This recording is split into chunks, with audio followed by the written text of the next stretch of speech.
Today on Capitol Hill, Alan Greenspan said he made a mistake, assuming that banks would take care of themselves.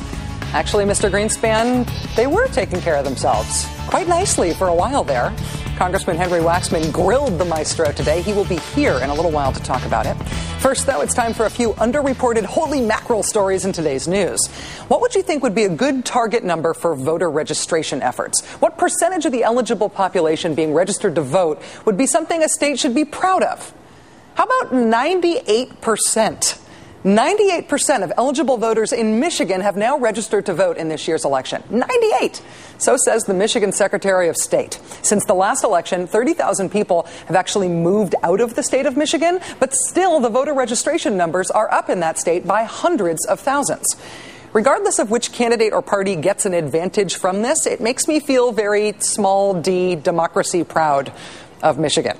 But since this is a campaign season, I do have to tell you that heavily Democratic Michigan counties reported higher increases in voter registration than heavily Republican counties. And the massively, totally registered electorate in Michigan is 53% women and 47% men.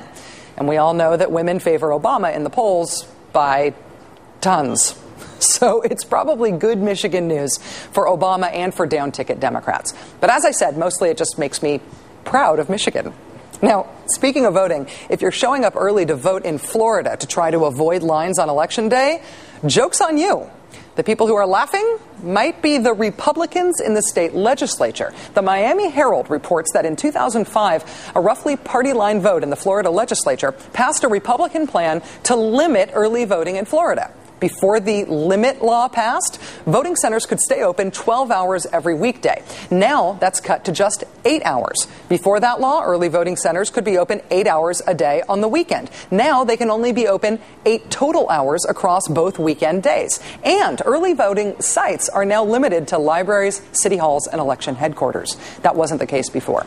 What's the Florida Republican justification for making early voting harder in fewer places over less time? They say it saved money. Maybe, but it's also resulted thus far in 2 to 5 hour waits in line at early voting sites so far. Senior citizens begging for chairs while they wait in extremely long lines in the heat. And Lord knows how many people effectively disenfranchised by virtue of being unable to afford 5 hours off of work to wait in a line to vote at a site that's required by law to shut down before the workday's done. In Miami-Dade County, early voting booths close at 3 p.m. Broward County is open until 6 p.m., but in order to achieve that feat, they can't open until 10 in the morning, when most people have already had to go to work. So I'm super proud of Michiganders getting 98% of their eligible voters registered, and I am super proud of Floridians waiting to stand that long, to sacrifice that much to cast their ballots. But am I proud of the Florida Republicans who purposely made it super hard for Floridians to vote this year? Well, let's move on, shall we? Because finally we do have a little news from Life During Wartime. Tens of thousands of tribal fighters in Pakistan, in the pulsing, throbbing center of the national security universe, the place bin Laden probably is, the land at the edge of Pakistan and Afghanistan. Tribal fighters there are the focus of a new plan by the new Pakistani government with the encourage of our government. The plan consists of sending in a lot more guns. The hope is that by dumping tens of thousands of new Chinese-made AK-47s into the tribal regions, that will empower tribal militias called Lashkars, who will hopefully coordinate with the Pakistani military to fight the Taliban and Al-Qaeda. Never mind that the Pakistani government has virtually no authority in the tribal areas. But hey, if it doesn't work out, at least they will have accomplished one thing, which is, dumping tens of thousands more assault weapons into one of the most violent places on earth.